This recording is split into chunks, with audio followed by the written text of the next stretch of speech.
2026 ஒரு சிஎம் ஆகிறதுக்கு பெரும்பாலும் வாய்ப்பு இல்லை. சிம்பு ஷூட்டிங் ஸ்பாட்டுக்கு கூட்டு வர்றதே பெரிய பிரச்சனையாக இருந்துச்சு. நிறைய வெற்றி படங்களை கொடுத்தவர். பட் இன்னைக்கு அவருக்கு பெருசாக மார்க்கெட் இல்லை. நீங்கள் 1000 கோடியில் ஒரு படம் எடுக்கணும் அப்படின்னா யார் வருவார்? நேயர்களுக்கு வணக்கம். நான் உங்கள் விஜய் ஸ்ரீஜா. இன்னைக்கு நம்ம கூட வலைப்பேச்சு சந்தனன் சார் இருக்காரு. அவர்கிட்ட சினிமா சம்பந்தப்பட்ட பல கேள்விகளை கேட்க போறோம். வாங்க ஷோக்குள்ள போலாம். வணக்கம் சார். வணக்கம். விஜய் சாரோட ஜனநாயகன் படத்துல அட்லி, நெல்சன், அதுக்கப்புறம் லோகேஷ் கனகராஜ் இவங்க எல்லாருமே நடிக்கிறதா ஒரு நியூஸ் பரவிட்டு இருக்கு. உண்மையா நடிச்சா என்னென்ன மாதிரி கேரக்டர்ல நடிப்பாங்க? கேரக்டர்லாம் கிடையாது. ஒரு பாட்டில் ஒரு அப்பியரன்ஸ் கொடுக்குறாங்க, அவ்வளோதான். அது என்னென்னா, விஜயினுடைய கடைசி படம் ஒரு சென்ட் ஆஃப் பண்ணுற மாதிரி கடைசியாக அவரை வைத்து படம் எடுத்த இந்த 3 இயக்குனர்கள் 3 படமே வெற்றி படம்னு அவங்க நம்புகிறாங்க. ஸோ அதனால் இன்னொன்று அவங்களுக்குன்னு ஒரு ஃபேன்ஸ் கூட்டம் இருக்குது.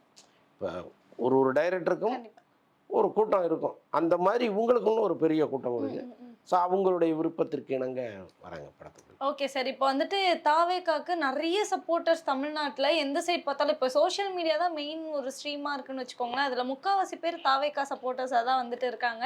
அப்படி இருக்கும்போது இன்னொரு சைடு பார்த்தீங்கன்னா, இப்போது சப்போஸ் தளபதி 2026 தோத்துட்டாருன்னா மறுபடியும் படம் நடிக்க வருவாரா அப்படின்ற ஒரு கேள்வியை கேட்டுட்டு இருக்காங்க. அதுக்கு உங்களோட பதில் என்னவா இருக்கும்? ஏதாவது தெரியல. 2026 ஒரு சிஎம் ஆகிறதுக்கு பெரும்பாலும் வாய்ப்பு இல்லை. ஏன்னா இப்போ ஒரு கூட்டணி கட்சியோட வந்தால் தான் ஒரு பெரிய பலத்தை பிடிக்க முடியும். அப்போ நீங்கள் எதிர்கட்சியாக வருவதற்கு வாய்ப்பு இருக்குது. அல்லது ஆளுங்கட்சியாக வந்தால் கூட முதல்வராக இவர் இருக்க மாட்டார், இன்னொருத்தர் இருப்பாருங்கிற சூழல் தான் இப்போதைக்கு இருக்குது. இன்னொன்று விஜய் மீட்டிங்களுக்கு பேச ஆரம்பித்து அவர் என்ன கருத்துக்களை முன்வைக்கிறாருங்கிறத பொறுத்து தான் இந்த கூட்டம் அதிகமாகுமா குறையுமான்னு நமக்கு தெரியும். ஏன்னா ஒருத்தரை 10 மேடையில் நீங்கள் கண்டினியூஸாக பார்த்துட்டிங்கன்னா அவங்க பேசுகிற விதத்தை வச்சே இந்த கூட்டத்தை ஏறும் குறையும். இது ரெண்டுமா நம்ம கடந்த காலங்களில் நிறைய பேரை பார்த்துருக்கோம். ஒரு இமேஜ் இருக்கும், அந்த இமேஜ் உடஞ்சிடும். தளபதிக்கு அப்படி தானே இருந்தது ரீசன்ட் டைம்ஸில். ஆமாம். ஸோ அது மாதிரிலாம் இருக்குது. பட் இவர் என்ன பண்ண போகிறாரு, எப்படி இவர் அரசியலை முன்னெடுத்து போக போகிறாருன்னு தெரியல.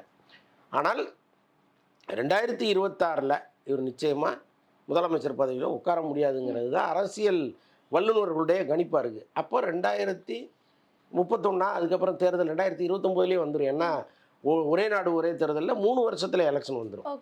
அப்போ 2029 மீண்டும் தேர்தல் வரும்போது ஒருவேளை அவர் ஜெயிச்சு வர்றதுக்கு வாய்ப்பு இருக்குது. அதுக்குள்ளே அந்த கட்சியை பலப்படுத்தி இன்னும் பல ஊர்களுக்கு போய் இன்னும் உறுப்பினர்கள் நிறைய பேரை சேர்த்தாருன்னு வைங்க, அதற்கு வாய்ப்புகள் இருக்குது. தெரியல, அரசியலை பொறுத்தளவுக்கு நம்ம எதையுமே கணிக்க முடியாது. ஓகே, அரசியலுக்கு வரவரோ வரலையா, நான் படம் நடிப்பாரா மாட்டார், அதான் இப்போ கேள்வி. அதுக்கு வாய்ப்பு அது 69 முடியுது, அவ்வளோதான். சார் 70 நடுவில் பேசிட்டு இருந்தாங்க. யாராவது சொல்லுவாங்க, விஜய் பேசணும்ல. விஜய் சார் கிட்ட நீங்க தான் கேட்டு சொல்லணும். அவர் தான் உங்க வீடியோ பார்த்துட்டு தான் தூங்குன்னு இருக்காரா? அப்படியா? ஆமா சார், பல வாட்டி நாங்க கேள்விப்பட்டிருக்கோம். Okay sir. இப்போ லோகேஷ் கனகராஜோட பர்த்டே அப்போ கார்த்திக் ஒரு ட்விட்டர்ல போஸ்ட் போட்டிருந்தாரு, டில்லி ரிட்டர்ன்ஸ் அப்படின்னு சொல்லிட்டு. இதை பாக்குறப்போ அடுத்த படம் கைதி 2-ஆ இருக்கும் அப்படின்ற மாதிரி நிறைய பேர் கெஸ் பண்ணியிருந்தாங்க. லோகேஷ் கனகராஜோட அடுத்த படம் என்ன சார்? கைதி 2 தான். கரெக்டா? ஆமா ஆமா, அந்த படம் தானே? வேற ஏதாவது இல்லை, அவருக்கு நிறைய வாய்ப்புகள் இருக்குது. நிறைய பேர் வெளியில் பெரிய கம்பெனிகள்லாம் பேசுகிறாங்க. பட் இருந்தால் கூட இந்த கைதி 2ங்கிறது என்றைக்கோ போடப்பட்ட ஒப்பந்தம். ஆக்சுவலாக கைதி பண்ணும்போது கைதி 2 நீங்கள் பண்ணணும்னு தான் அக்ரிமெண்ட் இருக்குது. அதுக்கிடையில் ஒரு பல விஜயை வச்சு படம் பண்ணுறது அப்படி பெரிய இடத்துக்கு போயிட்டார் அவர். போனோடனே பிரபு அந்த தயாரிப்பாளர் எஸ்ஆர் பிரபு நீங்கள் பண்ணிட்டு வாங்கணும் ஒரு முறையும் அவர் ஃப்ரீயாக விட்டுருந்தார். ஆனால் இந்த முறை அப்படி விட முடியாது, நீங்கள் என் படத்தை முடிச்சுட்டு போங்க அப்படின்ட்டாரு. ஸோ அதனால் இப்போ ஸ்டார்ட் பண்ணுறாங்க, இந்த வருட எண்ட்லேயே ஸ்டார்ட். Okay sir. இப்போ இந்த AAA படம் ஒன்று வந்தது இல்லையா, சிம்பு சாரோடது. அந்த படத்தில் மதுரை மைக்கேல்னு ஒரு கேரக்டர் அந்த கேரக்டரை வச்சு தான் குட் பேட் அக்லி உருவானுச்சு அப்படின்ற மாதிரி சொல்லியிருக்காங்க. அதை பற்றி ஏதாவது? ஆமாம், அது அந்த படம் அவர் ஆதிக்க ரவிச்சந்திரனால நினச்ச மாதிரி எடுக்க முடியல. இப்போ நீங்கள் சொல்கிற அந்த கேரக்டர் அவர் பயங்கரமாக பிளான் பண்ணி வச்சுருந்தார். ஆனால் அன்னைக்கு தனுஷ் பெருசாக ஒத்துழைப்பு கொடுக்கல. அவர் அன்னைக்கு வேறு மாதிரி இருந்த ஒரு காலகட்டம். தனுஷை சிம்பு ஷூட்டிங் ஸ்பாட்டுக்கு கூட்டு வர்றதே பெரிய பிரச்சனையாக இருந்துச்சு. நான் கூட பல இடங்களில் சொல்லியிருக்கேன்.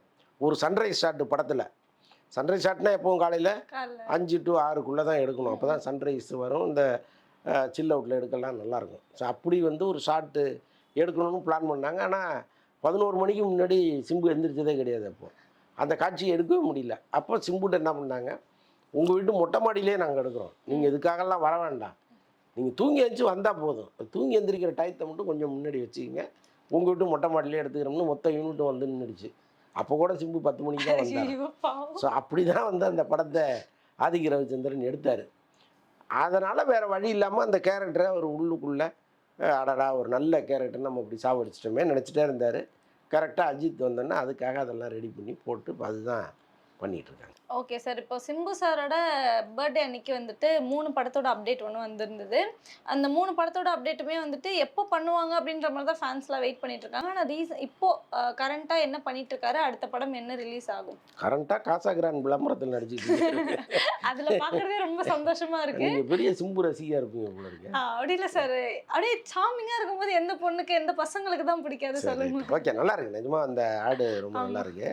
அதான் இதுக்கப்புறம் வந்து STR 49 இந்த ராஜ்குமார் பாலகிருஷ்ணன் பார்க்கிங் படத்தோட டைரக்டர், அந்த படத்தை தான் பண்ணுறாரு. அதற்கப்புறம் வந்து STR 51 அஸ்வத் மாரிமுத்து படம் அதை ஸ்டார்ட் பண்ணுறாங்க. நடுவில் STR 50 எப்போ அப்படின்னா அது பெரிய ப்ராஜெக்ட். ஓகே. ஸோ அதனால் அதையும் அஸ்வத் மாரிமுத்து படத்தையும் ஒன்றா தான் பண்ண போகிறாங்க. ஸோ அப்படி ஒரு பிளானில் இருக்கார். அது வந்து 2026 ஜனவரியில் தான் ஸ்டார்ட் பண்ணுறாங்களாம். STR 50 2026 ஜனவரியில் ஸ்டார்ட் பண்ணி அப்போ எண்டுக்குள்ளே வந்துருமா இல்லை 27 அந்த மாதிரி ஆயிருமா? வயசாயிட்டே போகுது சார், டக்கு டக்குன்னு படத்தை முடிச்சு விட்டு. அது கொஞ்சம் பெரிய படம், பாகுபலி மாதிரி ஒரு படம் அது. ஓகே, அதனால இன்னும் கொஞ்சம் ஏதாவது சொன்னீங்கன்னா நல்லா இருக்கும், கேட்டு சந்தோஷப்பட்டுக்கோ. பாகுபலி மாதிரியா? பாகுபலி மாதிரியா? ஆமா. நிஜமா சார்? நிஜமா பாகுபலி மாதிரி படம் தான் அது. புராண கதை அந்த மாதிரி ஏதாவது? ஹிஸ்டாரிக்கலும் வருது, இப்போ சமகால கதையும் வருது, ரெண்டுமா கலந்த படம் அது. Okay sir. நம்ம ஆல்ரெடி வந்துட்டு முன்னாடியே வந்து பேசியிருந்தோம். சங்கர் சார் வந்துட்டு வேல்பாரி வந்து எல்லா பார்ட்டுமே படம் எழுதி வச்சுட்டாரு, கதை எழுதி வச்சுட்டாரு அப்படின்ட்டு. நீங்கள் அதுக்கெல்லாம் சாத்தியமே இல்லை அப்படின்றது வந்து சொல்லியிருந்தீங்க. இப்போது அதான் சொல்லியிருக்காங்க, அடுத்த படம் வந்து சங்கரோடது வேல்பாரி தான், அவர் கதையெல்லாம் எழுதி முடிச்சிட்டாரு. இந்த படத்தில் யார் நடிக்கிறா, இதை பற்றின அப்டேட்ஸ் வந்து கேட்டிருக்காங்க. படமே எடுப்பாரான்னு யாரு நடிக்கிறாருன்னு கேட்டீங்க. சொன்னாலும் கேட்க மாட்டாங்களே சார், மறுபடியும் கொஸ்டின் மார்க் அதை தான் கொடுக்குறாங்க. தெரியல, ஏன்னா இப்போ ஒரு அந்த படம் ஒரு 50 கோடி 60 கோடி பட்ஜெட்டில் எடுக்கிறாங்க அப்படின்னா கட்டாயமாக எடுத்துருவாங்கன்னு நம்ம சொல்லலாம். அந்த அளவுக்கெல்லாம் இன்றைக்கி சங்கர் மார்க்கெட்டும் ஒரே அடியாக கீழே போயிடல. ஒரு 60 கோடி 70 கோடியில் அவரால் ஒரு படம் பண்ண முடியும், தயாரிப்பாளர்கள் வருவாங்க. ஆனால் நீங்கள் 1000 கோடியில் ஒரு படம் எடுக்கணும் அப்படின்னா யார் வருவா? நீங்கள் தொடர் ஹிட்டு கொடுத்து இப்போ இந்தியன் 2 ஹிட்டு, இந்தியன் 3 எதிர்பார்த்துட்டு இருக்காங்க, கேம் சேஞ்சர், இந்தியாவிலே பெரிய ஹிட்டு அதுதான் அப்படின்னா 1000 கோடி ஒருத்தர் வந்து நம்பி போடுவார். இப்போ அப்படி எந்த சூழலுமே இல்லையே, அப்போ எப்படி கொண்டு வந்து கொடுப்பாங்க? அதனால் அது பெரும்பாலும் அந்த படத்துக்கு வாய்ப்பு இல்லை. Okay sir. இன்னொன்று என்னென்னா, பூரி ஜெகநாத் அப்படின்ற ஒரு டேரக்டர் இருக்கார்ல, அவர் வந்துட்டு விஜய் சேதுபதி கிட்ட கதை சொல்லியிருக்காங்க. கதை வந்து ரொம்ப பிடிச்சிருச்சு, ஒரே சிட்டிங்கில் வந்து விஜய் சேதுபதி ஓகே சொல்லிட்டாங்க அப்படின்ற மாதிரி நியூஸ்லாம் வந்துட்டு வந்துருக்கு. இதை பற்றி ஏதாவது? அப்படி ஒரு நியூஸும் இல்லை, மாறாதான் அந்த நியூஸ் வந்திருக்கு. என்னென்னா, பூரி ஜெகநாத் விஜய் சேதுபதி கதை சொல்லி அந்த கதையை அவருக்கு பிடிக்காம நான் உங்கள் படம் பண்ணல சார்னு தான் வந்துருக்கு. எனக்கு நாங்க பாக்குற கார்டு கூட நான் சைட்ல போட சொல்றேங்க. நான் சத்தியமா இது நானா கிரியேட் பண்ண கொஸ்டின் இல்ல. அந்த இதெல்லாம் இருப்பாங்களே சில பேர் வந்துட்டு அந்த மூவி ஃபாலோவர்ஸ்லாம் இருப்பாங்க, அந்த மாதிரி இருக்கவங்களே வந்துட்டு அந்த மாதிரி தான் போட்டிருக்காங்க. ஒரே சிட்டிங்லேயே வந்துட்டு கதை பிடிச்சிருச்சு ஓகே சொல்லிட்டாங்க அப்படின்னு. ஒரே சிட்டிங்ல கதை பிடிக்கலன்ட்டாரு.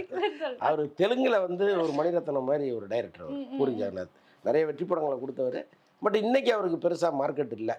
ஸோ இந்த நேரத்தில் தான் அவர் விஜய் சேதுபதியை கூப்பிட்டு கதை சொல்லியிருக்காரு. பட் அந்த கதை விஜய் சேதுபதிக்கு பிடிக்கல, அதனால் பண்ணலை. அதுதான் தகவல்.